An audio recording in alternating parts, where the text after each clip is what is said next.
Happy Friday the 13th, everybody. So here we are on Friday 13th, and I haven't decided which Friday 13th movie I'm going to watch later on as of yet. I haven't watched anything yet. I actually just changed my shirt because back into this hoodie because it's cold down here, and I don't like being cold. That's not a plus. After I go back up, I can put my Halloween 2 shirt back on again. Anyway, so today I made my final decisions on some of the stuff that I'm picking up for actually all the stuff really that I'm picking up for the 31 Days of Horror. So I have some stuff already here that I got, and I showed you guys earlier in a previous video, 3 of the things that I bought for the 31 Days of Horror. And you guys know that the only thing I was waiting for on the whole 31 Days of Horror thing was to find out what was going to happen last night with Vinegar Syndrome. That was the first thing. But before I get into that, before I go into that, it is Friday the 13th. So this is a lot of people have that cool looking like Blu-ray Steelbook and stuff like that. This is my Friday the 13th box set, still my favorite one. There's been like 3 sets that have come out. Well, I got the Blu-ray set as well. Like that's here too. I guess that's probably what I should have showed. There's a really cheap, inexpensive Blu-ray box set for Friday 13th in a slim case. But let's show the collector's one because it's kind of cool looking. So before the Blu-ray came out, the one that you can get for like 24 bucks usually, even cheaper online right now, just to let you know, as I always try to do when it comes to sales, there is, kind of like an Amazon sale. Hey, Brian, hey, Cupid Glover. There is kind of a sale on Amazon for Friday 13th stuff. So be sure to check that stuff out. And for everybody that joined me on Instagram and Twitter today, thank you. I did like a kind of a mini video on there. Hey, Cinema Dave, I didn't see you there. You're just live on YouTube? Man, I missed that. Hey, Charles. Greetings, dude. So just so you know, sometimes when it comes up on the screen now, I'm not sure what's changed, but I used to be able to see your messages like really good.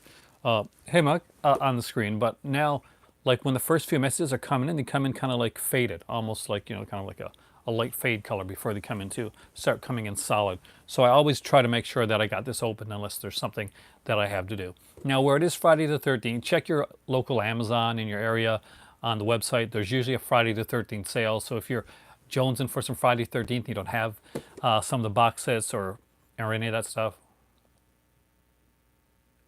I got to catch one of your streams, man.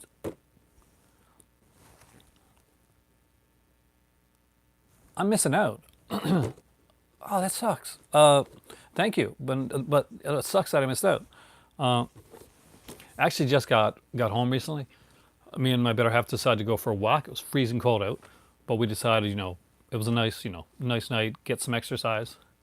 You rock, dude. I'm gonna catch one of your streams in the near future. I love that stuff, and it'd be cool being on the other side, Are you watching Are you guys watching Friday 13th tonight? Are you watching anything Friday the 13th related? Because it is that day, and it is like the first full moon on a Friday the 13th in 20 years. So that's kind of a big deal. We're coming home, and we're looking at this harvest moon up there. It's a big harvest moon, and that's when I remembered. Yeah, they said it was the first full moon in 20 years. So what Friday 13th are you guys watching? What's your go-to? There's Bride of Frankenstein. That's a different chase. But this is a collector's edition of Friday that I got anyway, just to show you guys. So it comes with this here little mask. Here, I'll see if I can do the Friday eyes for you. You can't really wear this because it's just a tiny thing.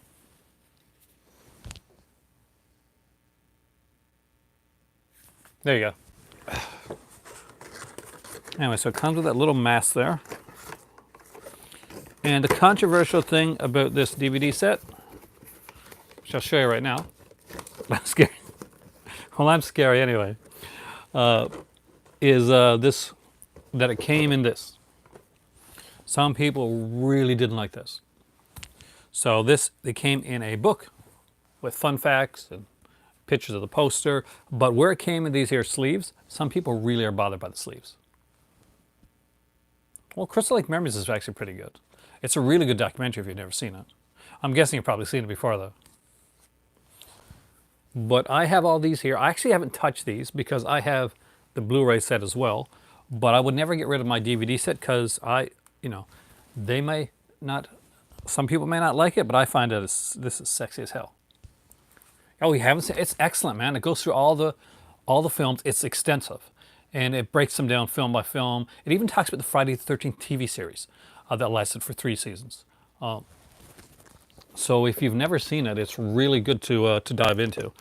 They get up to part 6, and then they go to the Friday the 13th TV series, and then they go back to the other ones. Or do they get part 5 into that? Oh, it's really cool. Actually, a fellow YouTuber on here actually sent it to me as a gift when I was in Cornerbrook. No, it's Cornerbrook, St. John's. I was in Cornerbrook most recently. And this does include the 3D glasses as well. Jason Goes to Hell is not a very good movie. I'm not going to lie to you. I love Friday the 13th. As much as I do love Friday the 13th, I'll be honest. Jason Goes to Hell is the worst of the Friday the 13th films. By far and large. Like, I can get that people like Freddy vs. Jason. It's not my favorite thing. Decided to pass on the October Vinegar Syndrome. I'm going to get to that, actually, Mug. And I'll give you... Well, you were there to hear my decision, weren't you, earlier? All right. So, you guys want a breakdown of some of the stuff that I just ordered for the October month, for the 31 Days of Horror. Afterwards, I'm going to give you my Friday 13th list. I'm going to list them for you, from my least favorite to my favorite. And I want to hear yours as well. So think them up now while I'm doing this. All right, so I went over everything with my better half because I had a budget. I had a limit that I could go with, obviously. I had some stuff put away from before, so I knew I could get a couple things. We looked at the Vinegar Syndrome package. We looked at getting just singular ones from that package. And we looked at some of the Severin releases as well. And I can now tell you guys like what I got coming, which is going to take a while because hey Andy, the Severin stuff doesn't come out till September 24th. And the Vinegar Syndrome stuff comes out around 2 weeks before its release date, which is October 29th, so 2 weeks before that. So the Vinegar Syndrome stuff that of which I got, will be coming out at that point. So, you guys want to know what I got with Vinegar Syndrome? Or do you want to know what I got with Severin first? It's your choice, and somebody's got to start it. Somebody's got to get the ball rolling. And Vinegar Syndrome, okay. So, did anybody else get anything from Vinegar Syndrome at all? Let me know if you did, by the way. What'd you get, Cinema Dave? Severin. So there we go. Do I start with Vinegar Syndrome or Severin then? I'm going to take a drink. See, this cup isn't quite as big as one I had last night. Got the September package. The September package I didn't get, but it is amazing. It's incredible. The Pledge Night is in that one. There's the Spanish horror one that's in that one as well. So that has some great stuff in it. And I thought about it actually, but I couldn't do both. And I went looking afterwards because I kind of remembered the Amityville films. I'm a big fan of the cheesiness, as you guys all know. When I was making my video last night, you didn't know anything about that? I was holding the Scream Factory Scream Factory Amityville set in my hand, and I had it there, and as I'm not sure if you guys are aware, I had a major headache while I was making the video last night. So I was holding it in my hand, and I was thinking, I've got the first 3. This could be a thing. I could do an Amityville week. I could dig deep. I could get into what my favorites are. I could talk about the cheesy ones. We could talk about, the whole is it real, is it fake stuff. Things started to turn in my head, and at that moment, during making the video, it started to click on one of the things that I wanted to do for the 31 Days of Horror, something that I've never done, and that is the Amityville Horror Week. So I told my better half when we were looking at stuff. Awesome. I said, I want I know. She said, so what's your certainty? What are you certain for on each one? And I told her what I was certain for on Severin, which I'll tell you in a minute. And I looked at her and I said, I would like to get the package. But if I can't get the package, then I want to get the Amityville set at least. Curse it is one of the best looking box sets I've seen in a long, long time. It is aesthetically amazingly pleasing. I really do like the films that are in the set. Some are better than others. My favorite of the Amityville series, and I don't want to get into it too much because I'm going to be reviewing them live on here, is Dollhouse. Amityville Dollhouse, and I'm just going to say 2 words, and I'm going to leave it there, and you guys can decide whether you want to get it or not. But Zombie Dad. Zombie Dad rules. Trust me on this one. Zombie Dad makes Amityville Dollhouse. Not even joking. And then I thought about the people that are in the Amityville series, like James Brolin was in the first one, Margot Kidder. You get people in the later ones. Terry O'Quinn is in one of them. Robert Rusler, who is in an Amityville film. Sean Weatherly. There was a few actors and actresses that stood out in the Amityville series that would be fun to talk about, and we could dive into. Because the thing is, when you're doing a live review, like reviews don't really take don't take an overly long time, especially if I'm not like editing and putting in like clips and all this type of thing. It's live. So we're talking about it together. It's not me talking about the film. It's us talking about the film and things connected to the film. So it had to be things that we could expand on and go in different directions, like in the twisty, turvy, turny type of way that we do. So I said, okay, I want that package. I want, if possible, but if not, we'll get the Vinegar Syndrome Amityville collection. Yeah, I know. I heard, man. That's actually got to be kind of fun. We don't get an AMC here, but I do have the Friday 13th set, so I'm gonna watch one later on. Or I might watch 2, 3, and 5. Actually, I don't know. I love 5. 5 is just a favorite of mine. So we looked at it, and she said, "Well, what do you like about the other films?" And we went through them all. Berserker was next. Berserker, I don't think I've seen. I looked it up, and it has to do with a Viking berserker that is resurrected or comes back. The spirit of a Viking berserker that comes back, and I think possesses a bear. I'm not sure if that's right. That's freaking awesome, and kills people. And I'm like, okay, if I have to get another one, if I'm getting another one, I kind of want to watch. I actually like the remake. I thought like that. I really thought Ryan Reynolds did a good job. I did see the Tammy and T-Rex artwork. I liked it a lot, actually. Part 2 is awesome. So I knew I kind of wanted Berserker. So if I'm going to get 2, I said, I'll get Amityville Collection Berserker. So I said, so how do you feel about Unmasked 25?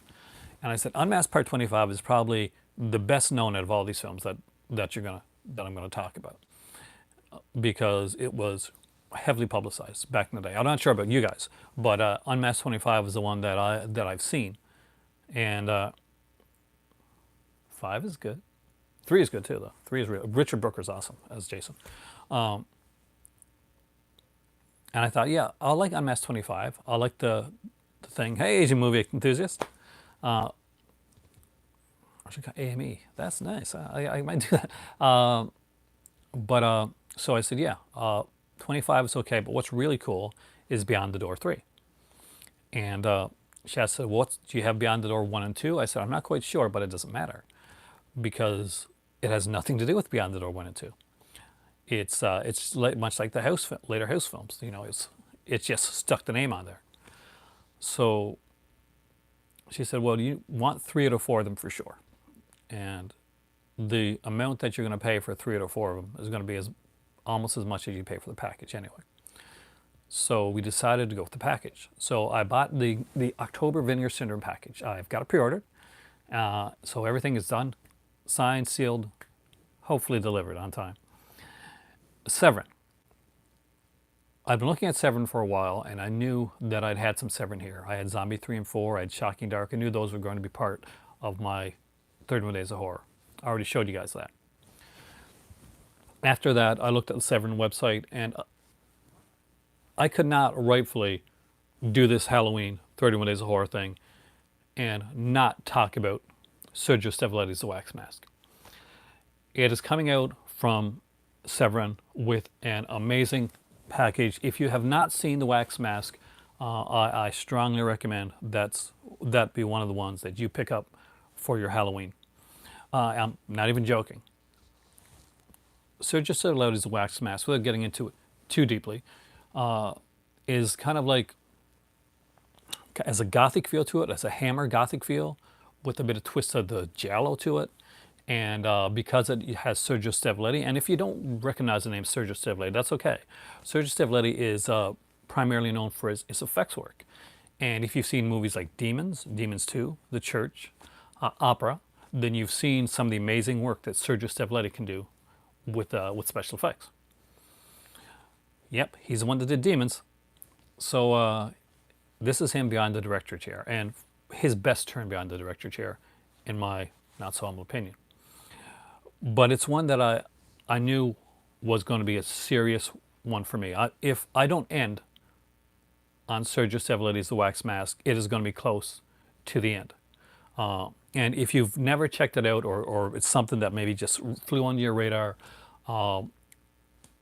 Severin is doing an amazing edition of it. There are features like crazy. There's a ton here. Because I do want to promote it, I seriously do. Let me just go to Severin here, and I'm going to show you exactly what an amazing job they're doing with the Wax Mask. Exactly, Cemetery Man, his special effects work is phenomenal. So let's go to products. And I guess I can say right now, I'm getting the August bundle from Severin. That's 2 bundles right there.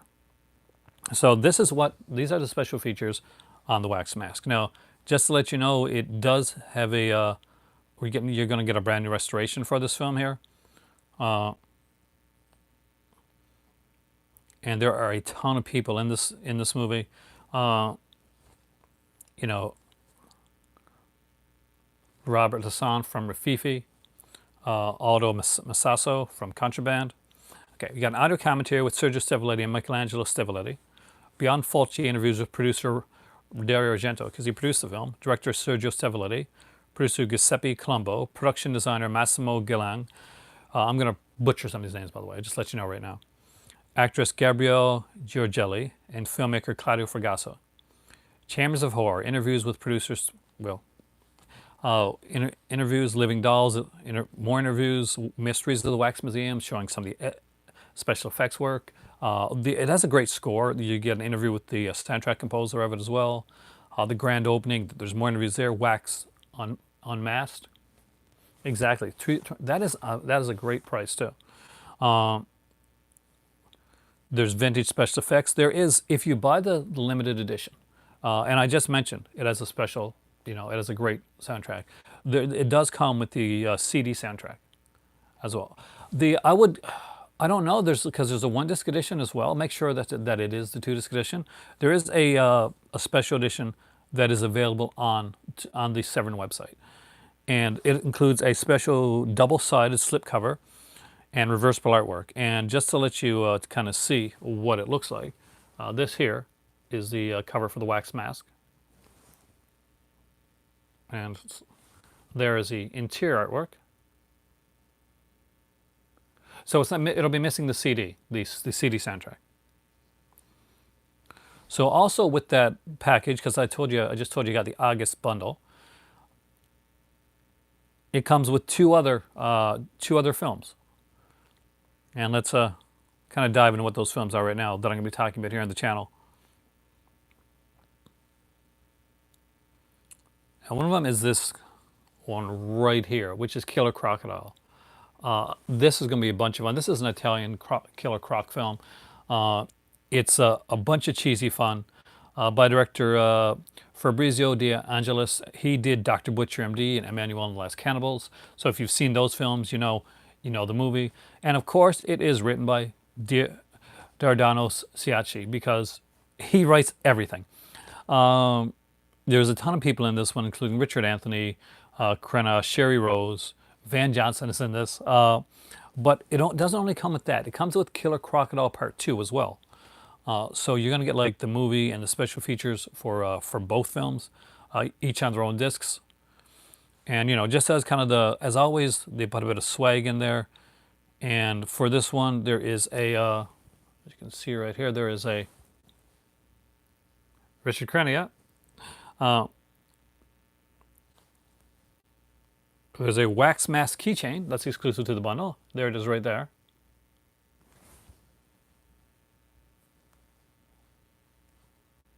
There's a wax mask sticker. He was. And there is a 5x7 art print as well. So just to let you know, you can buy the actual bundle itself to get the wax mask and the 2 Killer Crocodile ones, and with their special editions, limited slipcovers, the 5x7 artwork, and the keychain, and the sticker for $69. So that's what it is for all three of them. But I didn't stop there because I've got some North American stuff with the Amityville. I'm going to be doing some classic stuff. So anybody that wonders, I'll be doing some classic horror as well. So don't fret there. That is awesome. I mean, Oli, the wax mask has always been like a special favorite of mine. Back in the day when we couldn't get it here in North America, I had to send away to Video Shirts Miami, which was buying rare videos that weren't available here on VHS. But you'd pay your $25 and they'd send you it in a plastic case, and you would hope you got a good edition. Much like the days of tape trading. I'm not sure if you're old enough to know that, but there's days when tape trading and stuff. But no, I didn't stop. I wanted to go completely international with it. So I also decided, I missed it on the first one. I was not going to miss it on this one. So I also bought the Filipina horror set, Hemisphere Horrors. So we're going to look at some Filipino vampire films. There's a Torture Chamber Dr. Sadism with Christopher Lee.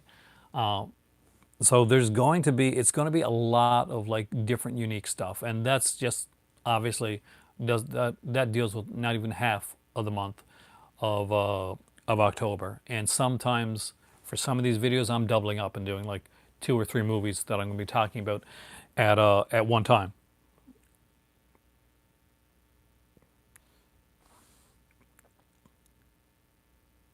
Oh, I think I missed some stuff here.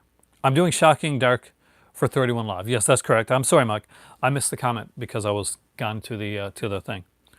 I'll be doing Shocking Dark because I think Shocking Dark's going to be fun. There's a few there so for right now, if you want to write those down, I will be putting out a list sometime around probably around mid next week. I'll be putting out a list with my 31 Days of Horror and exactly in random. I'm not quite sure if I'm going to put it out on what I'm going to watch on which day yet. That is going to come on later on in the month. But you will get all 31 films. You're going to get at least the 31 films that I will be watching and talking about on my channel. Right here, live, that you can talk about too. I will be talking about Filipino filmmakers. It'll be a great way to talk about Filipino filmmakers. That's the thing. If I come on here and I'm talking about The Blood Drinkers or one of those films from the Hemispheres horror set, that opens it up. for a conversation on perfect, right? On all like Filipino horror films.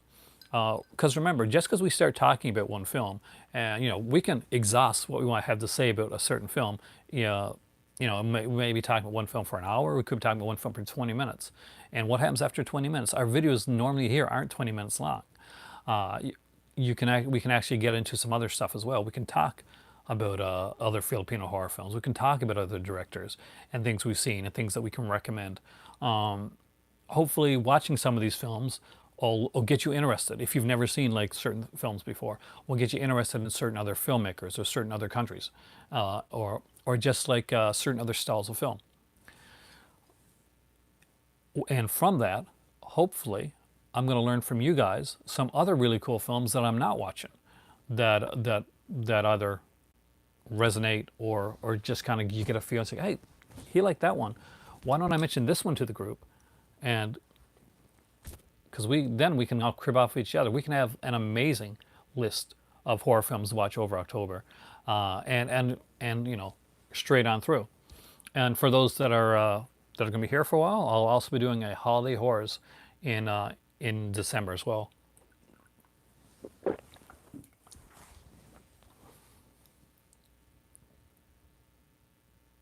Holy crap! 6 or 7. I don't know if I could do that. At one point, I know I could have done it, but I definitely couldn't do it for like 30 days horror because I get off work and I wouldn't be able to make a video if I did like a 5 or 7 hour long movie. I love horror movies with snow. I've always thought that Friday the 13th should have they should set one in the winter. Like, can you? That's always been my thing. Is like to have like Camp Crystal Lake in the winter, and it just would be perfect for some amazing like style kills. And some gorgeous kills too. Is it weird to say kills can be gorgeous? Because I grew up with Argento and Bava and stuff like that. Those kills are gorgeous. 30 days a night in the snow. That's an idea, actually. So I'll be doing that as well. But so, what do you guys think so far of the movies that I've chosen for the 31 Days Horror? Are there any that you're particularly excited about? Any that you're kind of interested in talking about? Any that you think you're going to be picking up yourself or that you've already got? I know Oli said that he's got Wax Mask already, so he's already one ahead of some people on that one. You lost track. Okay. So the ones I chose. Ooh, I don't know actually. I was looking at that. I don't know if I read that. I like book recommendations as well. Hey Logan, I made my decision. So here are the ones that I'm picking up for the 31 Days of Horror that I haven't got. The other ones are already in my collection. So I am going. Oh, okay. I thought you were talking about like a new film, like something that recently came out. I thought like, is there a new Stephen King book on New Exit or something like that? Because I was going through my head. I was not thinking classic at all. So I am getting the October bundle for Vinegar Syndrome. Lady Snowbird is amazing. Yeah. I have both those. I got the DVDs. I got to upgrade them. Those are incredible films and incredibly well shot and very, definitely influential for movies like Kill Bill and stuff like that. So, yeah, Logan, did you get any of the Vinegar Syndrome stuff? I pre-ordered the October box set today, October package today. So I will be talking about the Amityville films. I will be talking about Berserker.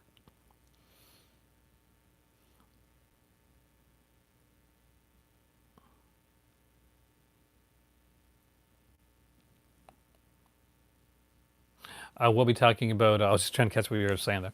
I will be talking about Unmasked 25, and I will be conversing about Beyond the Door 3.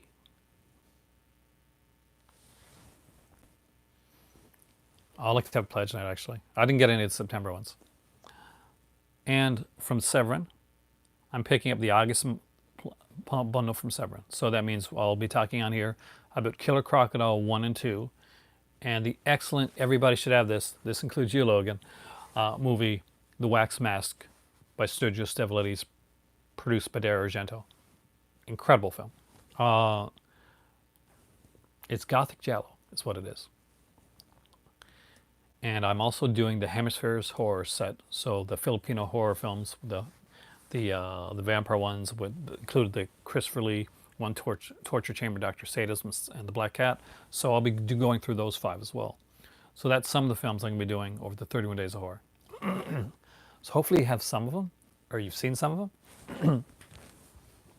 But it's going to be broad. I mean, like when I go to talk about, when I go to talk about some of those films, um, and like for instance, an Amityville horror conversation could lead into a conversation about other haunted house films, like Peter Madic's The Changeling, for instance, or it could lead into like debates on what we really think did or didn't happen when it came to Amityville and stuff like that. So I will be going through Amityville 1, 2, and 3 and the Curse collection. That way and I will go through that pain of watching Amityville 3D for you guys, because that's the type of guy I am. So that's my lineup so far. Obviously those are coming, the Severance set doesn't come out until September 24th. That's the one. So apparently, supposedly based on true events. We'll talk about Amityville 2 and, oh, you didn't like Wax Mask, dude? Give it another shot. It's got a beautiful score, and Stavridis' like effects are so good.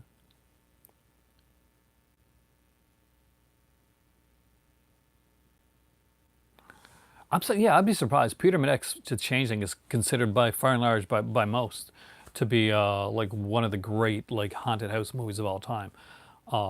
Like seriously one of the best. So I was kind of surprised that Joe Bob Briggs, he's an academic, much more so than me, wouldn't appreciate a film like that, because it seems like right up his alley. His style.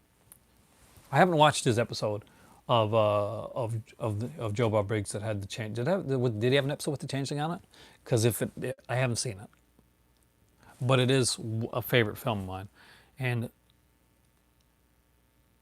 it looks amazing. It hands down. No, dude, that's okay, man.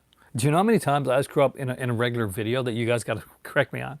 Like all the time. The Amityville set, for those that haven't seen it, it is gorgeous. It is a gorgeous looking set, and just looking at the set itself, it is going to suck you in. There's some great stuff on there. Some really cheesy stuff, mind you, but some great cheesy stuff.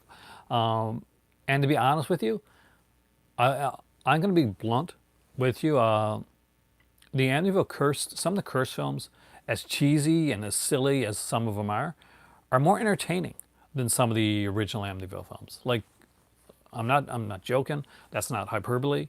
Amityville, I love the Amityville horror, but it can be a bit stiff at times, right? It can be. Does anybody agree with me on that? Like the original Amityville horror with James Brolin, great performance, Margot Kidder, but there's times when you're like, maybe it's my modern day sensibility right now, but there's certain times when I'm watching Amityville horror and I'm like, can you pick it up a bit? But that's just me. But I'm gonna have to pick it up again and watch it. I will try to watch the Amityville 3D one in 3D, because I do have 3D television, and the Scream Factory set does have it in 3D. But for those that have not seen, let me bring it up here, the Vinegar Syndrome set. And Cute Mug was right about everybody having to see Shocking Dark, because it's incredible, because it is really fun. And Greta Gerwig stars in Shocking Dark, for those people that aren't aware of it. So this is the front of the Amityville set right here. There's the back. Let's just see the set itself. Not sure if that's going to be. Well, that's the Amityville set right there. It's going to have 4 films, And all four of these films, I almost shoved my finger in my nose by accident. All four of the films are brand new 4K restorations. And at Evil Escapes on DVD, I can tell you with certainty, Evil Escapes definitely needs a, a restoration because the DVD does not look that great. And not at all. Hey, Action Jackman, welcome, dude. I was talking about the movies that I'm going to be doing for the 31 Days of Horror. Well, some of them anyway. The I mean, like in a way, I mean, there's the first one, which is kind of like the story, like you know, the novel. The second movie is actually kind of a prequel. It was done by an Italian director. The third film, you know, it's the 3D film. It's pretty stiff, but it has some decent actors in it. You know, Meg Ryan's in the third film. Lori Loughlin's in the third film. Now the other films, I don't really think that you need to. I would watch Evil Escapes probably first because it kind of explains why these objects go out into the world. Because it's called the Curse Collection. Some people asked, somebody asked last night why the Curse, Annabelle Curse, wasn't included in the Curse Collection that came out. Like it's 4 films, right? And that's basically because if you've seen the Annabelle films before, and I'm actually quite familiar with them, the Annabelle the Curse, which was made right after Evil Escapes, I think. I might be wrong, but I think it's made after Evil Escapes. Actually has nothing to do with the Annabelle house, nothing to do with any of the cursed items, nothing to do with the curse at all. It's basically these people move into a house in Amityville, not the house, but another house in Amityville, and a priest gets killed, and there's a murder, and there's a bit of like supernatural aspects to it. So yeah, you can kind of bypass Anvil the Curse if you want to. I definitely am. Hey, are you taking off on me?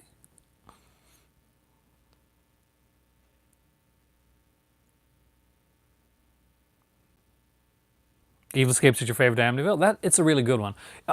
It's odd that Evil Escapes actually that's the only one in the set that actually is a TV film. It's got you know, we got Patty Duke in that film. Oh, you got to work. Oh, dude, have a great evening, and I'll see you soon, man.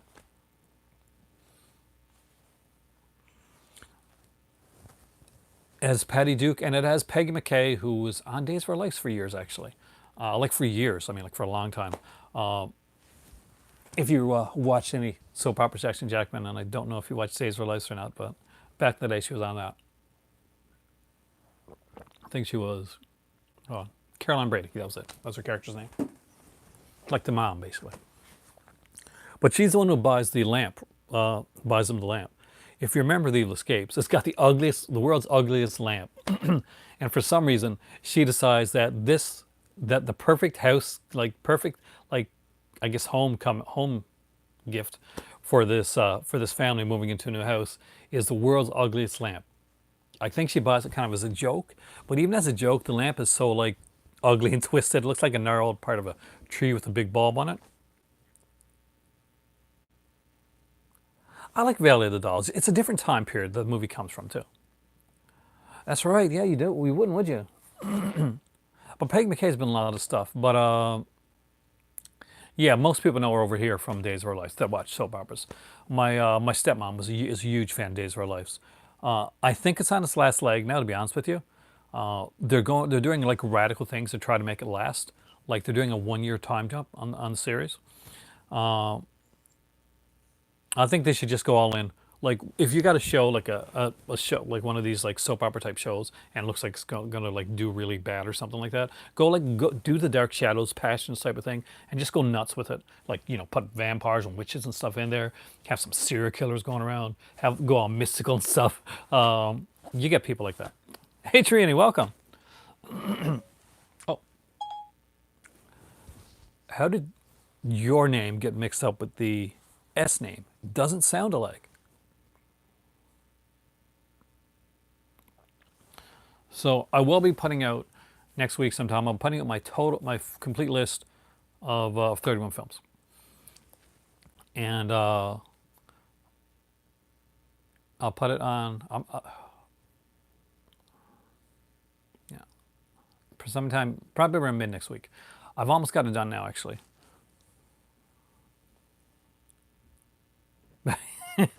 As a guy that grew up with Happy Days, I'm very aware of the jump the shark theory. I don't always agree with it. There used to be like it was a short-lived YouTube show called Shark Jumping, and it had I think the guy and girl used to do it together. They actually end up getting married, and the girl went on to work for like another company anyway. Part of the reasoning was due to the fact that she was not the channel that picked them up was Channel Awesome, and we all know what happened there, right? 70 odd days. That's incredible. The alien at the end of Flintstones. That's the Great Gazoo. I don't know if that's so much a jump shark moment. For people that aren't aware of what jumping the shark is, and I'm sure you all are, basically Happy Days as a series, was big with the Fonz and Richie and stuff. You're younger, you may not know, but Happy Days was a series that was really popular. There was an episode where Richie and the Fonz, that's the main characters, go to Hollywood, and the Fonz gets into like kind of a he's in a spat with with one of the people out there, and decides that he's going to, and he wears a leather jacket all the time. I'm not even joking. He's going to jump a shark, literally. Like he's gonna like jump over. He's gonna do this like stunt where he's gonna jump over a shark. He's gonna like water ski over a shark with his leather jacket on. He still wears his leather jacket. He's the Fonz. So we did it, and people saw that moment as basically this is when the show started to go downhill, when it literally jumped the shark. So anytime that a show starts to put in like randomly put in a child, like in Married with Children, or like Brian said, they'll put in something like The Great Gazoo and the Flintstones, or add things that like just don't seem in place, or it seems like it's just a way to prolong the show. Those are considered jumping the shark moments. Nuke the fridge.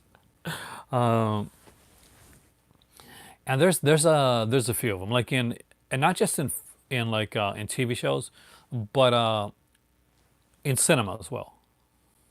Cousin Oliver and the Brady Bunch, the Crystal Skull. A lot of people would consider the Crystal Skull the jumping the shark moment for Indiana Jones. I'm not so. $2.99. That's an amazing price. Happy Days was a really fun show. I do have to say, I'm not sure what it's like in the UK, but over here in North America, the series Happy Days has had a lot of the music replaced. Happy Days was like had a lot of like 50s music. Hey Danny, welcome, dude. And it was one of those shows where music was kind of a big deal with the series. But when they put it out, they replaced a lot of the music. Unlike Miami Vice. Miami Vice, well, like he basically said, I'm not going to put Miami Vice unless I can do it with all its original music. And I'm sure Michael Mann paid a fortune to get that done. But if you buy Miami Vice, there's not even one piece of music that's been changed. It's all the original music from when you watched the show back in the day, or you're my age, you watched the show back in the day. And it has fantastic music, by the way.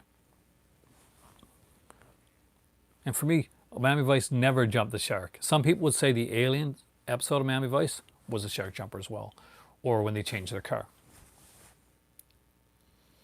Season 3 and Season 4 for the Alien one. Do you remember the Alien episode of Miami Vice? Miami Vice is incredible. Have you ever seen it? Hans Zimmer did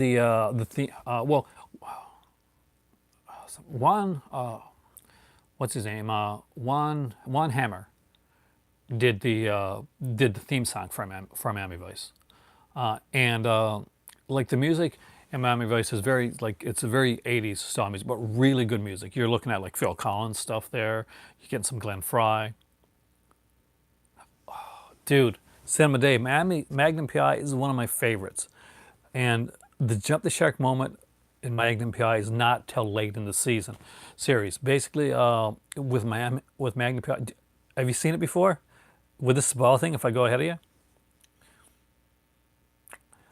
because Magnum PI has something that happens in the second last season, which is supposed to have been the last season, and then they went for one more season.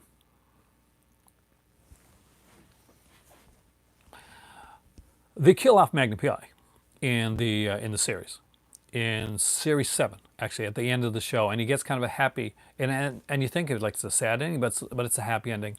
They kill him off, and they have him like go to heaven with his daughter, because eventually you find out he's got a daughter that he was really not aware of for a long part of the series.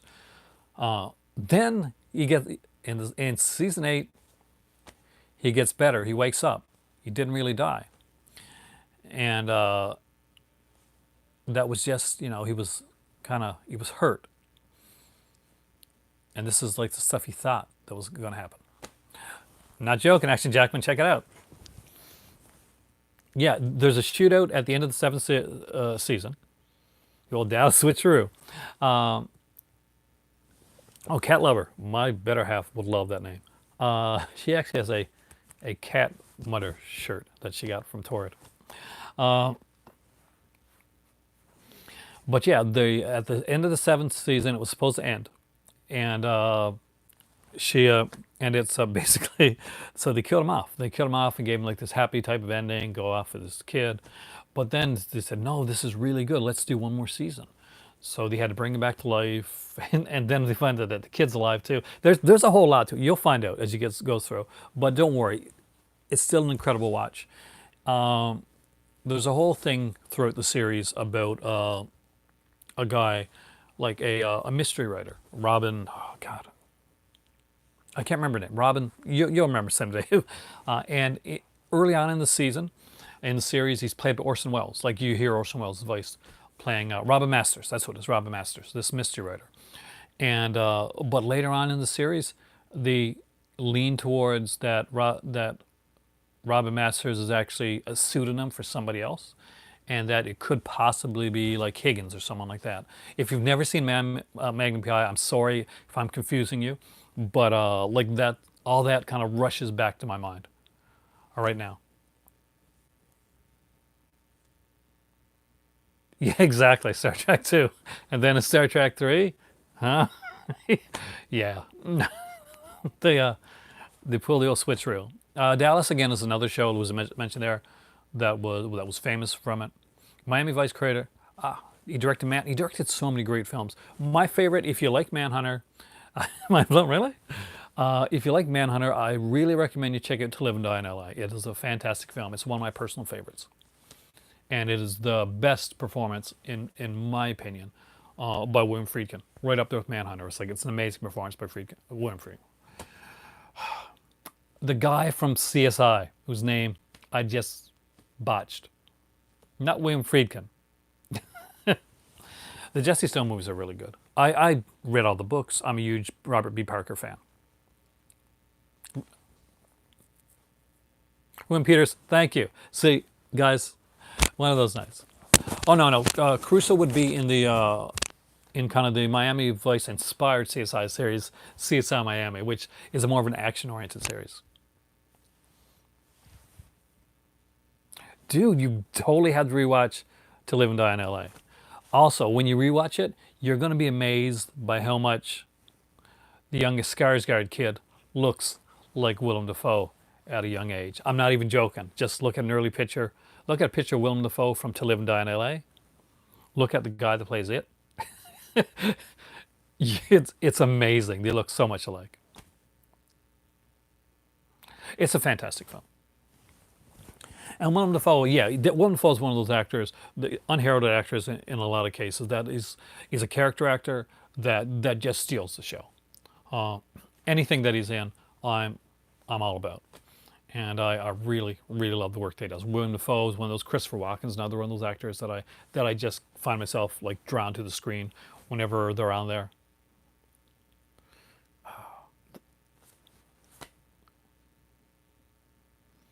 He does, actually. He was Jesus. He was literally Jesus, wasn't he? Which has to be like a hard role to do. Like one, I guess, he would look nothing like the character of what Last Temptation of Christ. Fantastic film, actually. Highly underrated, highly controversial in its day, too. Well, you got to blame that on Von Trier, right? But Willem Dafoe likes working with Von Trier because he gets to do so much out there. I love Cronenberg's Dead Zone. I think obviously it's it's scary in today's society, but I love Dead Zone. I actually love the TV series as well. I actually thought that Anthony Michael Hall was the perfect choice to do a televised version of the Chris Walken character in Dead Zone, and that's what's got me excited about Anthony Michael Hall being in the new Halloween movie. Dead Zone is one of the unheralded Stephen King films, and it's one that is perfect, but I could see them remaking it. I really could. They never did get to finish the story, did they? They ran 5 seasons with the show. Five. I think it's 5 seasons. But they never did get to completely finish it. Targus. Targus has a DVD release, Action Jackman, but I don't think it's got a Blu-ray release. Not as far as I know. If anybody like knows like otherwise, if I make a mistake, guys, like if there's like a release that I don't know about, feel free to like correct me because I make mistakes and I don't know all this stuff, and this is how I find out stuff. Dead Zone skit? Touches someone and says you're gonna have an ice cream. No, I did not, but I'm gonna look for it on YouTube after this. I remember the cowbell thing.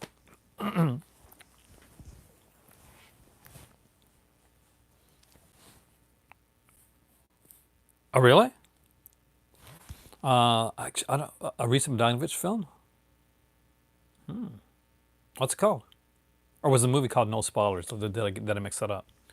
But if you've never seen like Targets, it is a great film, and you get to see Boris Karloff in a really cool role, and one that he deserved later in his career. Like Christopher Lee obviously got to do the Lord of the Rings films, and really got to be kind of in a way rewarded for all the work that he'd done over the years. And for me, although it wouldn't be seen as much for it till later on. Targets, Bogdanovich's Targets is an excellent film, and it is a great one for. Oh, okay. I'll check. I'll keep an eye out for that. That wouldn't happen to be like a Quentin Tarantino film, would it? Because that's what it seems like to me when you say that. But I'll keep an eye out for that, and definitely check out. I'm a huge fan of Dead Zone. Huge fan. Saturday Night Live. We talked about SCTV last night on here, for those who weren't here yesterday, which is a favorite series of mine. Now, just to let you guys know, I will be doing an upcoming episode really soon in the Secret Room. So for those who haven't been in the Secret Room part of the video, in one of my videos, that's coming up. I've been meaning to do one there for a while now. I actually originally planned to make this video in the Secret Room, but I decided to wait and do like I'll probably do my 31 days unveiling there. Oh, I just talked a little bit about SCTV. Don't worry, it'll get talked about again. I'm a huge SCTV fan. I'm Canadian. I grew up with SCTV. The Secret Room is even more free. If this seems like a free flow video, and like almost like a stream of consciousness type of thing, like chat back and forth, which these videos often turn into, by the way. That's what you're saying. Then it's the Secret Room is even more so. And if you've never seen the Secret Room, it's cool because that's where I put all my TV stuff at. That's where a lot of my masks and all my laser discs and all that type of stuff is at as well. And anytime you guys want to see like certain things in there, I can dive in. I got my Orphan Killer mask in there, my Lucha Libre masks, all kinds of different stuff, which will be kind of fun to check out.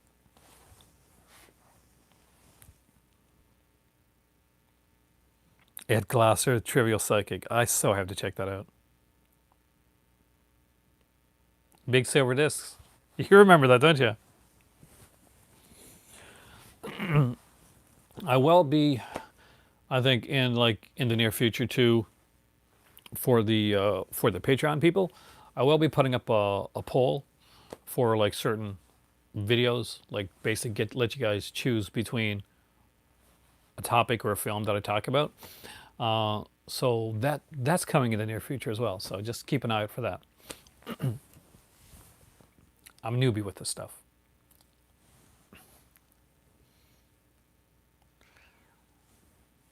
Mimi would sit here and like talk about the silver disc, the big, all hail, all praise the big silver disc. You remember those videos?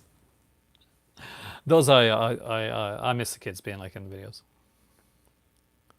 Haikyuu skit. You know my favorite.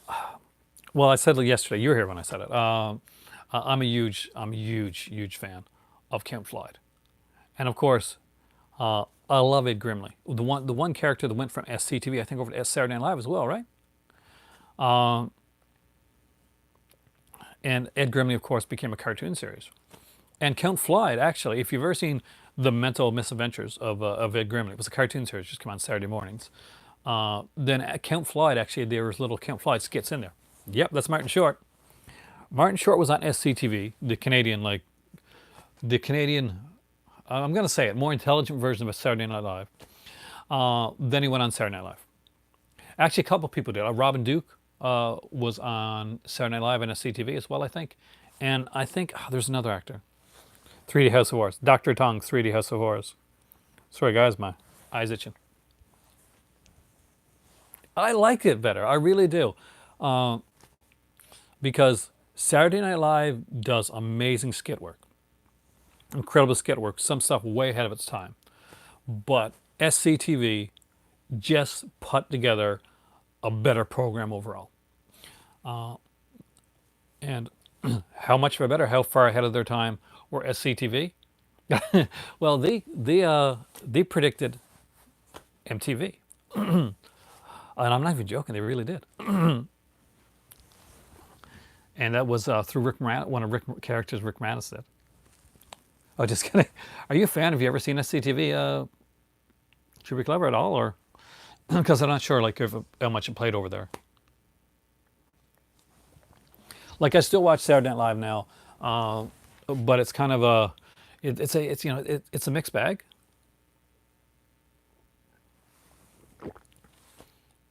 Dead Zone sort. Yeah, I just finished watching a movie today actually on HBO, which actually was really good. Hey, Lewis, called Brexit. An incredible film. And of course, Benedict Cumberbatch was in it, so I had to watch it. I'm a huge fan of Benedict Cumberbatch's, and he becomes every character that he does, and he becomes because he plays Dominic Cumming in Brexit. You know, the focus is on him. If you haven't seen it, it's a really good HBO film. I love a lot of stuff they do. Oh, really? I got like one. I'm trying to see if I got it here. Tell you what, in my secret room video, guys, I promise you that I will bring out my CTV and show you what I got. I haven't seen Chernobyl. People keep telling me to watch it. I just haven't got around to it yet. Like I watched Brexit this morning because it was like 90 minutes long. I drink all kinds of tea. This here is a regular tea. It's an orange pico.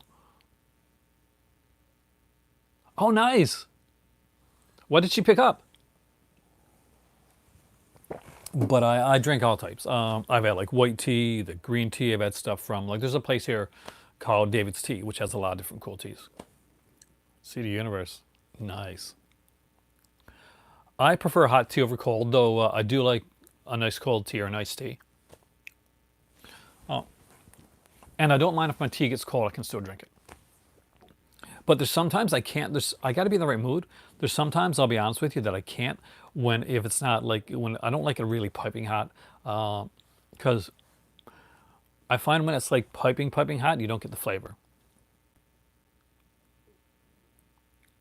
Fernando de Leo. That's who I'm going to bet the box set's from. Fernando de Leo, probably. Oh, actually, the Live Movie Club. I actually put it under there. Hitchhiker's a really good movie. It's David Hess and Franco Nero. So So you get like you're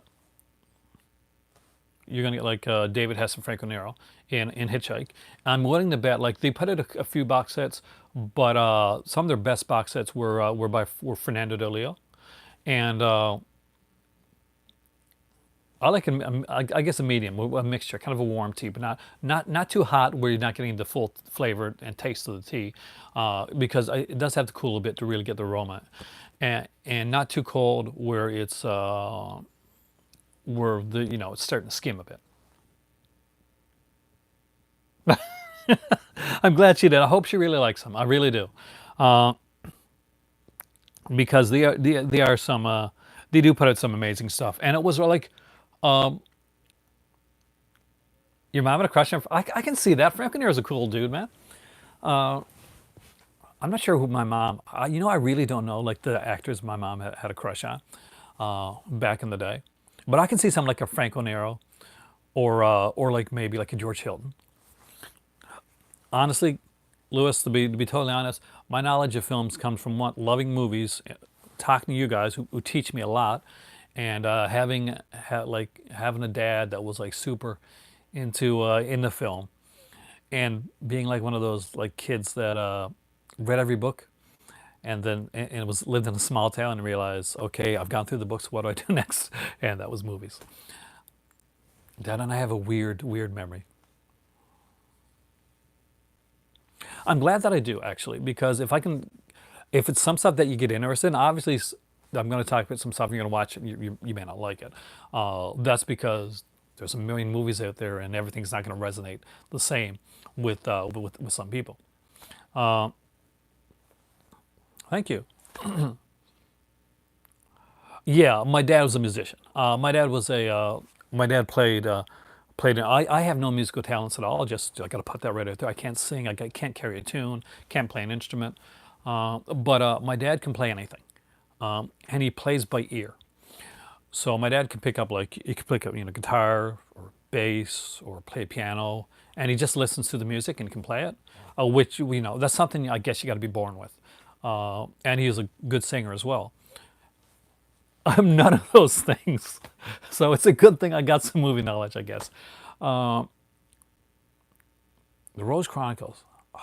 I don't really. I mean, they sound familiar, but I honestly, I think he can. He can read music, but he prefers to go by ear.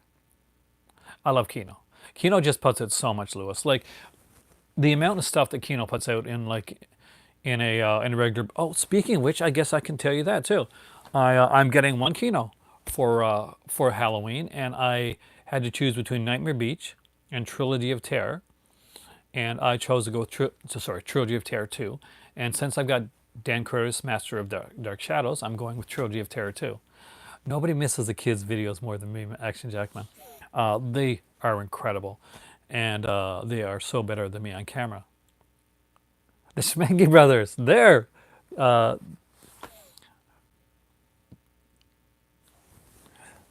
there's a blast from the past. Nightmare Beach. I thought about getting Nightmare Beach, but I had to go with Trilogy of Terror 2.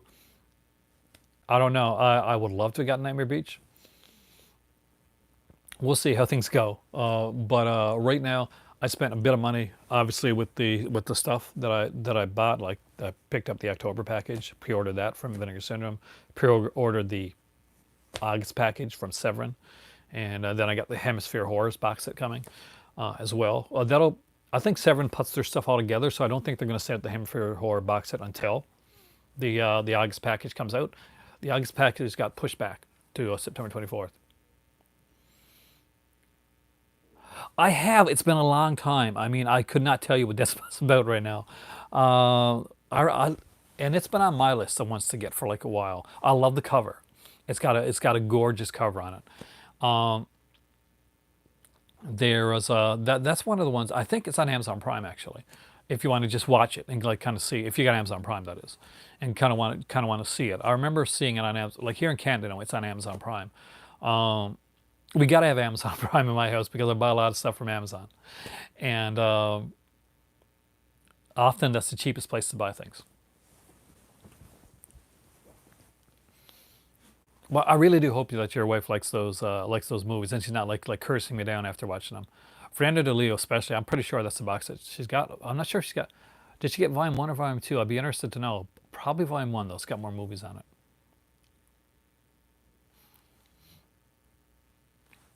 And did she go for the Blu-rays or the DVDs? Blu-rays, I'm guessing.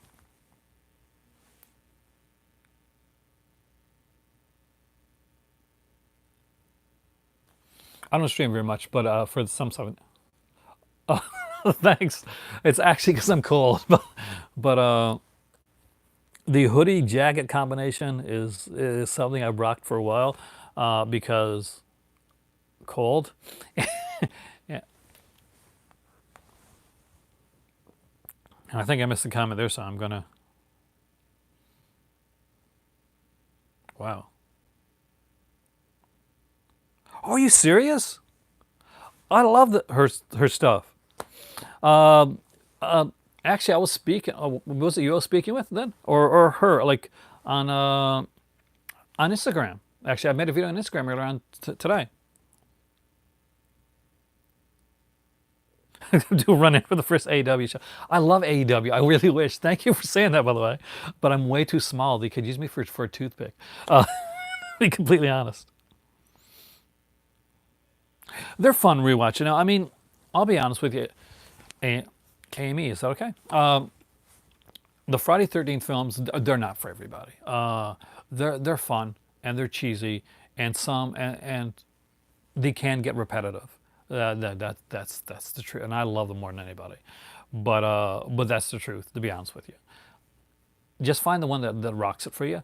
Part four is kind of like a best of the. It takes everything from the first three films and kind of amps it up a bit. Though I think part two and three are really the better one, the better ones. But part four, like Joseph Zito says, oh, very much so. MPAA was killer with Friday, especially in the later ones. Like I'm not like a huge. This is gonna sacri- I watch the later ones. Like part six is your favorite, right? Part six is a lot of people's favorites. It's an amazingly well done horror comedy. Now you have to remember part six is a comedy too, going in. So, but part six does some things amazing, but it also does something that I'll tell you what my favorite is because I'm gonna list them. Remember I told you that still early on in the video. Part six does something that boxes into a corner, and it turns Jason. Oh yeah, part six is hands down like straightforward satire, a comedy, like from the the happy face, like when he shoves Buddy to the tree, to the James Bond opening, and the references to Frankenstein, Karloff's General Store, and different things like that. The way that McLaughlin felt when he went in to make a Friday 13th film is they'd done everything that they could do, and then they did part five and they tried to do something different and go in a and kind of like a throwback to the original. That didn't work. People got really upset about that. So he said, if I'm going to go in and do this, I want to make it my own. I want to do something different. And he wanted to make a comedy, but he made Jason to a zombie, and it killed the series from there on out. He was no longer scary. My kids actually both prefer Nightmare on Elm Street Friday 13th. To be completely honest with you.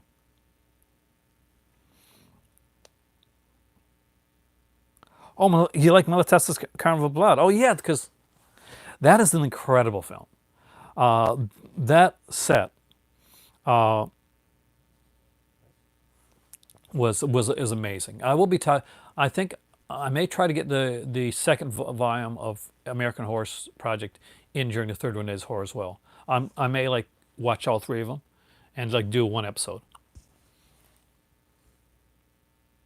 You hated what?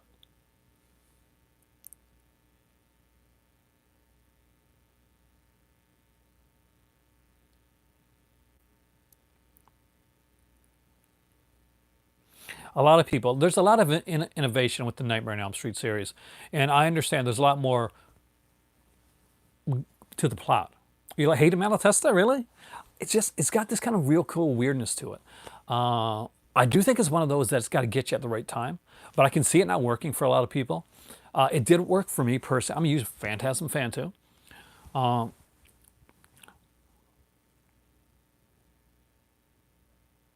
even like Halloween better. My kids are my kids are the same. So both of my kids actually like Nightmare on Elm Street and Halloween better than they like Friday the 13th. He's chucking away with franchise. I do like Chucky. Do you like Seeds of Chucky? I'm a huge Phantasm fan. I love, especially the original Phantasm.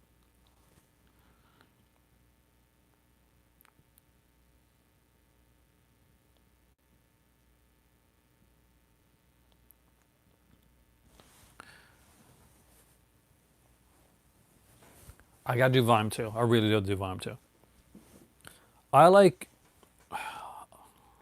I found that over the years, you kind of, oh, have a great evening there, Brian. You kind of find like the stuff that you're kind of into. You didn't like Seed? I actually, I hated Seed when I first saw it, but after going back and watching it again, I kind of dug the kind of the humor to it. Uh, it was different. Oh, Hellraiser 1 to 3 I was good with. Bloodlines is problematic, and from there on, it's hit or miss for the Hellraiser series. I think one of the ones that like kind of spiraled down the fastest and like sometimes the lowest was like the Children of the Corn series. That's like Howling movies. People hate on Howling 3 a lot, and I'm gonna put my thing out there right now. I loved Howling 3 because it's it's pure comedy gold, and a lot of people go in to watch Howling film and expect creepy werewolves and stuff like that, not ballerina werewolves.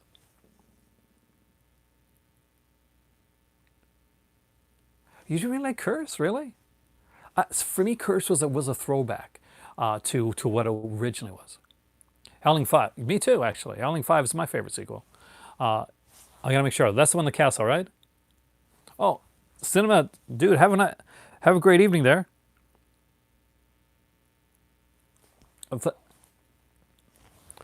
I'm gonna watch it. I'm not expecting a lot from it, to be completely honest with you. The Loraz set and the is there a Jodorowsky set? That I'm unaware of. The Loraz set I got actually.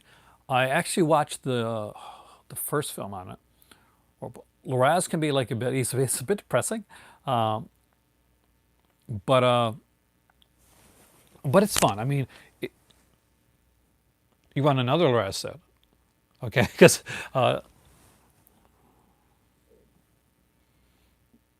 Siege of Sekiro. Oh, so good. So we do have someone here that likes Siege as well. PlayStation. Have a great evening there. Enjoy some game playing, which hopefully you're going to do. Yeah, I didn't know there's a Jodorowsky set, so I missed out on that. Though I will say right now, if you are a fan of Jodorowsky, one of the great like documentaries from, in my opinion, of all time is watch Jodorowsky's Dune. Dune is a fantastic documentary. I can't recommend it strongly enough. You like Child's Play 3? You know what? Child's Play 3 is my least favorite of the series. But that being said, it's been a long time since I've seen it, and I was really kind of miffed that they changed the actor who played Andy, even though I did like the new actor.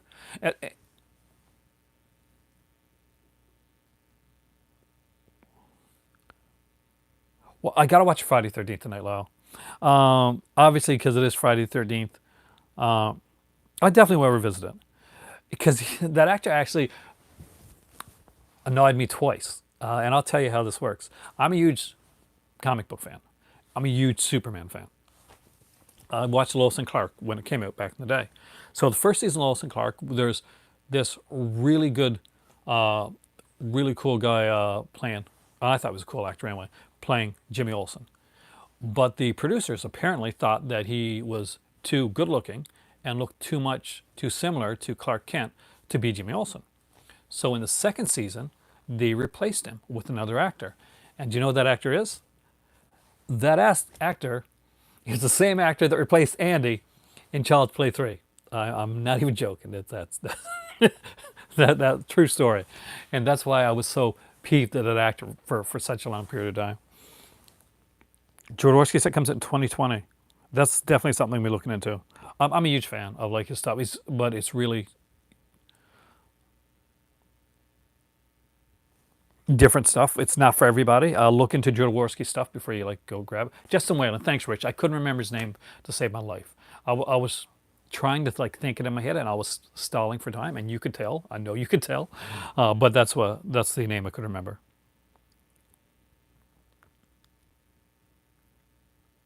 Holy Mountain, El Topo. Ooh, yeah, I would buy that. Like I was going to say, was I was saying earlier, is as you start watching horror and you start watching like different genres, you start to see like certain things resonate with you and stick with you, that you're going to find yourself revisiting. And for me, early on, like stuff like Phantasm, was one of the ones that stuck with me, and I found that a lot of these kind of like odd, like dreamlike horror films, that had a real nightmare presence. I love the Nightmare on Elm Street films, but the one thing that I can fault them on, in my opinion anyway, is that very rarely, very rarely does the Nightmare on Elm Street series actually give you, aside from like the original film, really, and maybe a little bit in the second one too, give you like a real dream like feel to it. Like you get like all kinds of like amazing set pieces and some great kills and stuff like that. But you don't get that kind of atmospheric, like kind of dream type of feel. Phantasm as a movie, Bad Dreams. I love Bad Dreams. Great. Richard Lynch is in that one actually. I love Richard Lynch too. Pumpkinhead, I love. But Phantasm has that, and I thought it would have been amazing if you would have got someone like Don Coscarelli to make a Nightmare on Elm Street sequel and give it a real kind of dreamlike atmosphere to it, to do something like that. You got your indicator sets, eh? They have some awesome stuff. Are you getting the Hammer horse that coming out in November? Because I definitely recommend it. See, I Pumpkinheads to watch every October in your home. There, you got two Pumpkinhead lovers right there, and I actually like it as well. I did actually see Boxing Lane. That's with Julian Sands, right? That was that the one that was directed by, oh God, what's her name? Yeah, it's a strange film, but I really enjoy it. And speaking of films that are kind of atmospheric and have that kind of like quality to it, Boxing Lane is actually Sherilyn Finch is gorgeous. Twin Peaks, right? Twin Peaks connection. If Obnoxious and Anonymous was there, you could totally say that. David Lynch's daughter. Thank you. No, I think you're right with Lynch's daughter. The Hammer ones are incredible. I'm going to try to get at least one or two Hammer titles in during the 31 Days of Horror. I just haven't decided which ones to do yet. I know I've watched any Peter Greenway. I don't know if I have. I'd have to look. Uh, the name sounds familiar, but it's not ringing any bells. So I would have to look at the films and see what it look in his IMDb page. If Peter Greenway's the director, that is. It's not like a movie called Peter Greenway, because if it is, then probably not.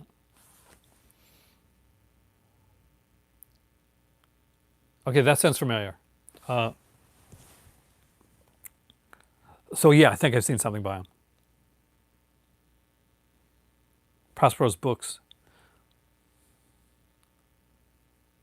I would love Rich for the Final Destination series to get an incredible box set.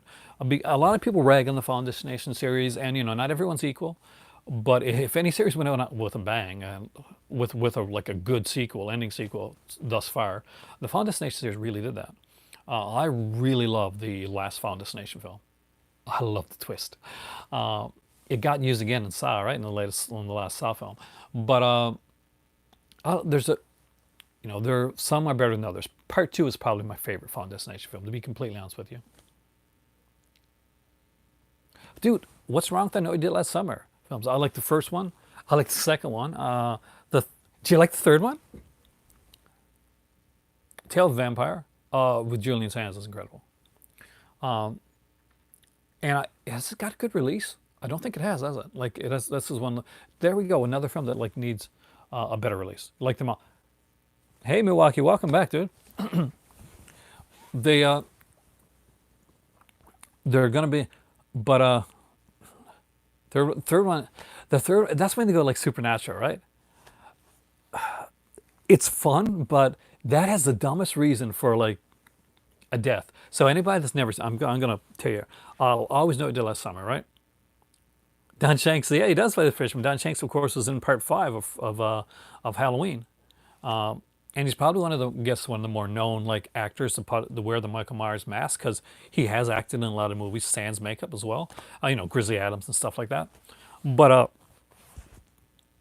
oh, the dentist. I've got a fear of dentists, but I didn't like Urban Legend. You mean Bloody Mary? Yeah. I'd have to get back to it, that one actually. Is he really? Tell him I really like him. If you ever meet him again, tell him I really like him as Michael Myers. So that he did a great job. I don't care how many people rag on Part Five. I actually do enjoy a lot of that film. Um, but what was I saying? Final Destination.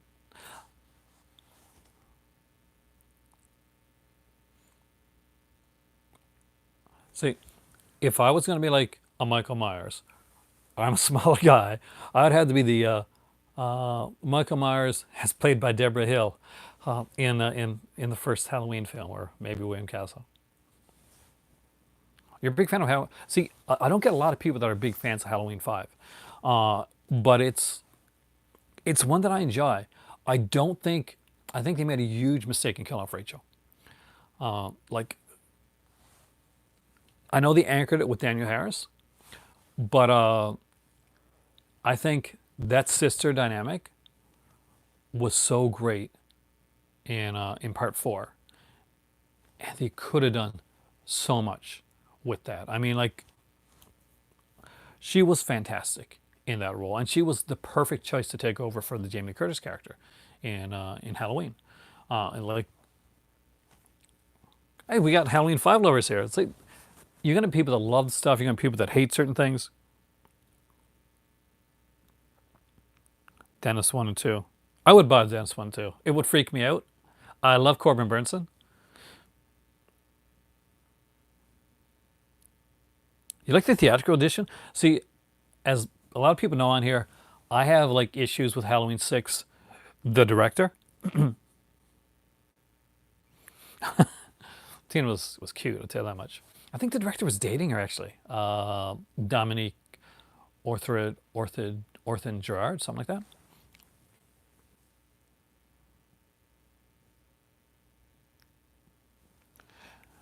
So how do you guys feel about the new Halloweens? The new Halloween, like the new ongoing franchise, the 2018 one, where they're bringing back like a lot of the characters for the Halloween Kills, I think it's called the next one. They're bringing back like the girl that played Lindsay, and apparently she grew up to be really attractive. And somebody said that she was on a desperate some no, some housewife type thing. I don't know. I don't watch those shows. I'm not a reality person, right? So I wouldn't know her from that. See, I was not a fan. I was okay with the first Rob Zombie film, but it's not my type of movie. I like his other movies, except for I don't like Halloween 2, and I don't like 31.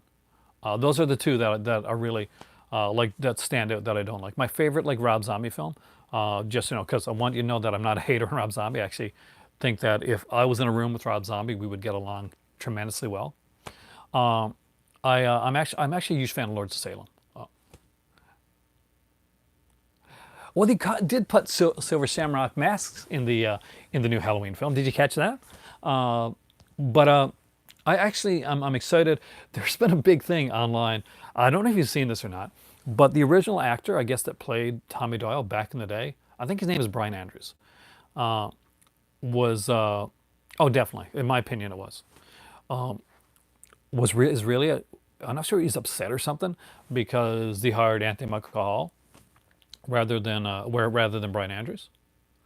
Uh, oh yeah, when the kids are when they're leaving the house to the doctor and his wife because the girl's going to be babysitting the kid. Is he really? I've never met the guy, so I don't know. But he got really upset about it, and and then some people were upset because they were having the original Lindsay back, but they're not having the original actor, Brian Andrews, uh, But it looks like, from what I can tell, from what it seems like, and I don't know anything about the script, the fact that they hired Anthony Michael Hall makes me think that this Tommy Doyle character is going to be. This isn't like a hi, I'm Tommy Doyle, and he's gone off the screen. No, this is going to be an anchoring character. This may be the character that takes it on after, after we finish the Jamie Lee Curtis story. So Lindsay, I think, is going to be maybe a character that may end up getting killed, type of thing. In my fan mind, which is very different from what they're going to do with the script. I kind of picture like maybe like Tommy and Lindsay got married or something like that. Lindsay gets killed first. Tommy gets brought back into the fro that way. But I'm excited from what I've heard about the new Halloween film, even more so than I was about this one. And I did like this film a lot. The thing I like most of all, and I think I almost danced when I heard it when they announced the Halloween 2018 one, was he took out that the nonsense about like she got to be his sister, because that was the crazy part of it. Well, I think we're going to get some new characters. Mitchell Smith from Superboy and Weird Science. Oh, you did the Weird Science connection, aren't you? Because see, I'm a big Superman fan. When I think of that, when I think of him, he was in Superboy as as Clark's roommate. Bit of a deep dive there. I'm sorry. Weird Science is way more known than than Superboy series, but that's what I automatically thought of. You don't dig the remakes. I'm the same. I mean, I'm not a fan of the Rob Zombie remakes. That's. Did you mention the wildlife? Man, that movie needs a Blu-ray release. It so does. Music issues have tied Wildlife up for ages for coming out. Anybody that has never heard of it or haven't seen it, and you've seen like Fast Times at Ridgemont High, it's kind of the spiritual sequel to Fast Times at Ridgemont High.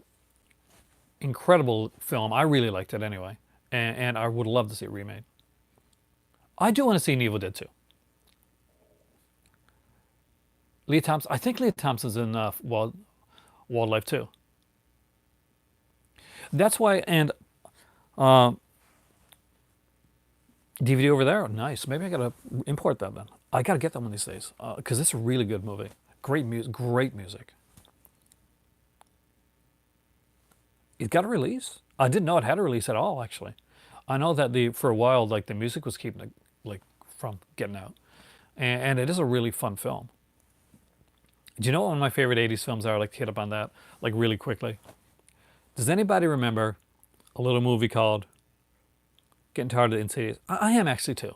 I'm getting a little bit of like Final Cut. They put a few Hammer films as well. What has the Blu-ray? Nice. Does anybody remember like a little like '80s film called Fraternity Vacation, which actually starred Stephen Jeffries and Amanda Bierce before they were in Fright Night? He actually got the roles for Fright Night while they were working on Fraternity Vacation. Isn't that an awesome film? Without saying it, Rich, because obviously I don't want to get demonetized. Do you remember the famous line from Return to Vacation? You know the one that he says when he's that Stephen Jeffrey says when he's trying to pick up girls in the bar. Me and my friends would say that all the time. That would be so not kosher to do now. Delivery. I don't actually. Does anybody know Delivery Boys? It doesn't stand out to me. If it's something I've seen, I don't remember it. I am excited about MVD Rewind, a company that I really like, are putting out a movie that I haven't seen in ages, and last time I saw it was on VHS, but I really enjoyed it. It was a movie called Mind Games with Maxwell Caulfield. I will check the artwork. I like Scorpion releasing. I Because of like the recent controversy, I'll be honest, Lewis, I don't pick up any like Dark Force or any more Code Red stuff. But Scorpion, I'm actually really cool with Scorpion. I will be picking up some of their stuff for sure. I recently picked up Murder Rock and The Psychic, so obviously I like Scorpion stuff. They put out so much good stuff. It's hard to get around here, but every once in a while you find it on Amazon. And when I picked up Murder Rock and the Psychic, they had gone into $20 each, which I think is a really good price for a Scorpion release. So that was like I just jumped on those, and obviously those two are going to be on the Third One Days Horror. So if you like some Lucio Fulci and you want like Lucio Fulci Giallo combined with Flashdance, you check out some Murder Rock. 88 Films are they putting both of those? It's like, does it seem like maybe it's just me, like, but actually, Jack, do you kind of get the feel like Severin will put out something, and then like another company put out something, and you'd be like, come on, 88 Films, when's your edition of this coming out? Because I'm getting Killer Crocodile 1 and 2 from Severin, and if I'm correct, isn't 88 Films also putting them out as a box set?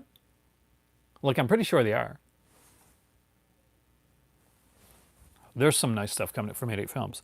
They like, I don't talk about them enough, but guys, in all seriousness, 88 Films does some really. They're a company from the UK, and they've put out some incredible releases. Their Anaconda set looks amazing, and I do like the cheesy like creature feature type of stuff.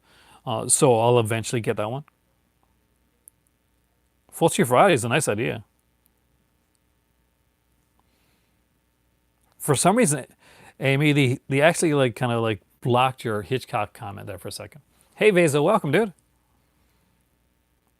Cat in the Brain. Cat in the Brain is fun.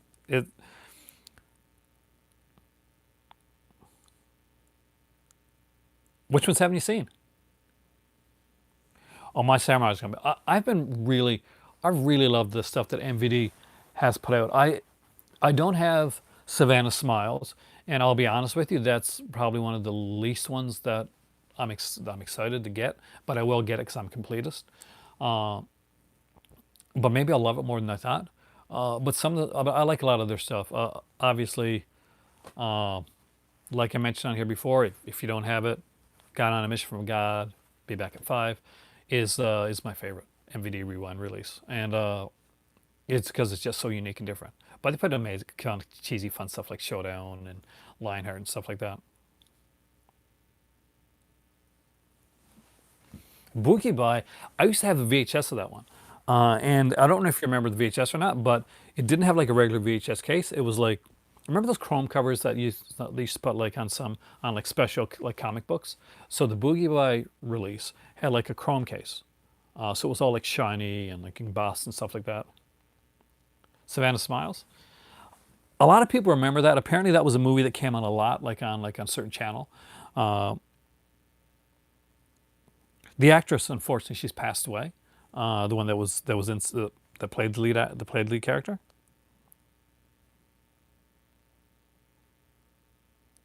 They do pick up a lot of U.S. releases.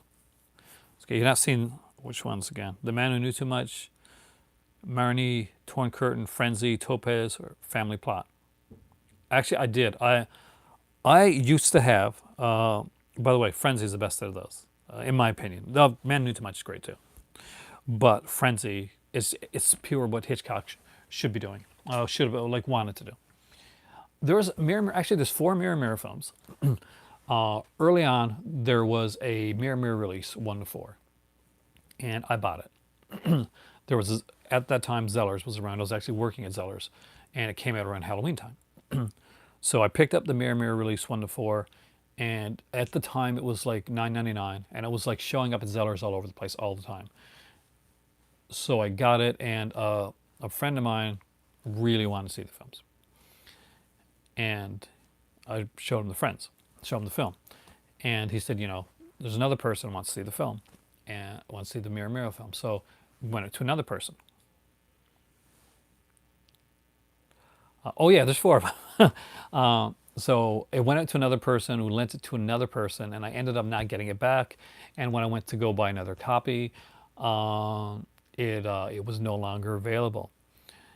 And shortly thereafter, I was just unable to find it, and then it became something that went out of print. And now I don't have Mirror at all, any of them. But there were 4 in the series. Billy Drag was actually one of them. I think maybe the second one he said.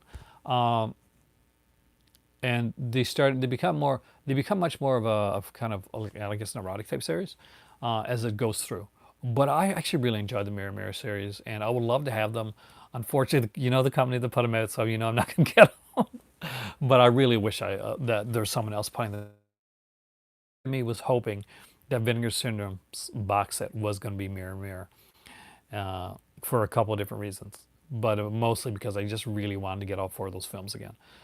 If anybody ever finds that old Mirror Mirror box set on DVD out there anywhere, and they get like an extra copy or something, like send it my way. Like I would love that. It's one of those like ever had that thing like where you got it at one point and then it gets stolen or gets lost or something like that, and then there's this glaring hole in your collection. So that happened to me like a couple times. Once in the Anchor Bay Highlander series because I had every Anchor Bay Highlander set. They got stolen on me. And again with the Mirror Mirror set, that was another one that like stood out. I used to have like Boogeyman and Return to. I think I might still have Boogeyman, Return to Boogeyman, which is a DVD double feature that showed up at a store called Rossi's, which is still around here. Highlander 2. Well, I don't actually have Highlander 2. Wait a minute, I might have the Renegade cut somewhere. Yeah, it's hard. I mean, you live in Ontario, so you understand what I'm talking about. No, I'm not joking. It happened to me when I was in Ottawa. But I was living in like, at that point, I was living in like more of a, let's just say it's a sketchier area that I was living in. Do you know Ottawa? Anybody here know Ottawa? So I was living on like I should have known because when I moved into my place up in Ottawa, like someone had been killed, like by my doorstep, like the night before I moved in. So that should have been a warning signal right there, right? But I have in a lot of places I've lived kind of on the wrong side of the track type thing, especially when I was younger, and I never had any trouble with stuff like that. But yeah, somebody died on a doorstep. It's weird when stuff like that happens. But yeah, but yeah, I had some movies stolen, some at that time. Nowadays, for instance, like with this here, like as hard as it took for me to like amass what I've got right now, if somebody took my movie, you seen Taken, right? If somebody like took some of my movies right now, exactly, big red flag. Uh, I'd be like Liam Neeson because I would hunt them down. Uh, I've got a specific set of skills. It's in film, uh, but yeah. With that being said, if there was a Phantom Murder Chase or anything like that, as much as I love my movies, that comes first. Prioritization.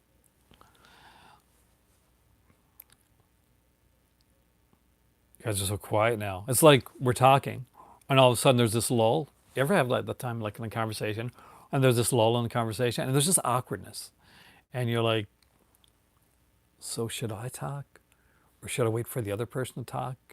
Is it going to be awkward? Is it going to be a little different, a little strange?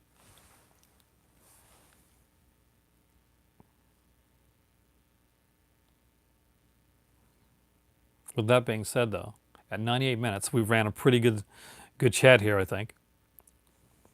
So tell you what, we will end our chat for tonight and hopefully pick up again tomorrow.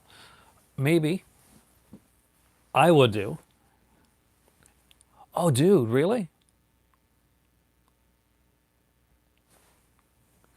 The first time I ever had that happen to me, I'll give you a little quick story on this one. Uh, they left your. That is a weird. That's a weird, like stealing. Uh, Sounds like a college student. Uh, I was I was living in Stephenville, which was where I was taking. I was the first thing I ever did in school in college was journalism.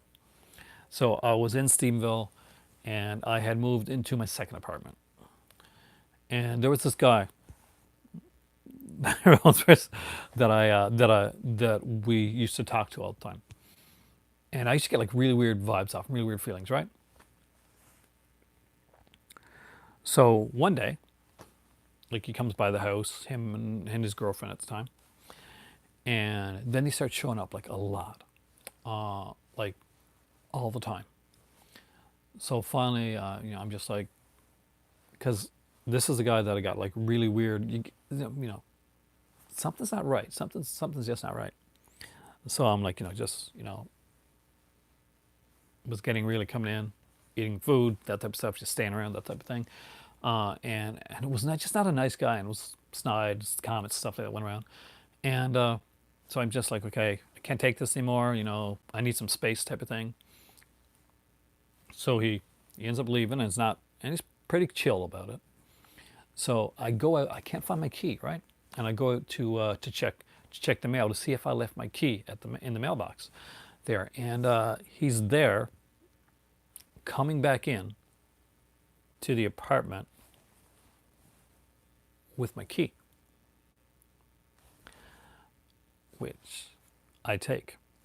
And it's like, oh, he didn't even try to explain it or say, oh, I found your key or anything like that. It was just like, oh my God, I'm caught type of thing. And anyway, there you go. Past story to end out the video on, right?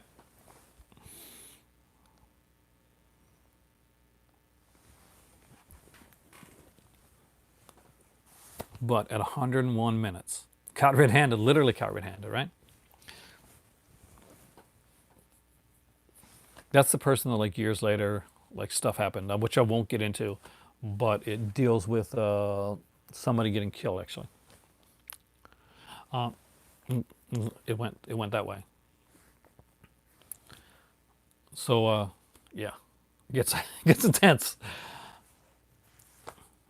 And there we go. At 101 minutes, guys, I'll end the video for tonight, and I'm going to try to do my next video in the secret room. So if you're interested in that, I'm going to try to do it in there. I will be putting up my 31 Days of Horror list next week. The Patreon people, you might get a day early, just to let you know. Because I do want to try and give something. I don't want people to lose out on anything video-wise, but I do, people that are nice enough for that, I want to try to get some things in, like some polls, like early stuff when it comes to like the 31 Days Horror, stuff like that. But it is time for tea. Action Jackman is right. I've over-talked. Thank you guys so much. Have a great evening. I'll see you hopefully tomorrow night or the next night there in the secret room in Jazats. I haven't seen the movie in ages. Have a great evening there. And I'm Aaron. This is the Movie Library. You guys are the Movie Club. You guys rock. And I shall see you in the secret room. Happy Friday the 13th, everybody. Let's get this off.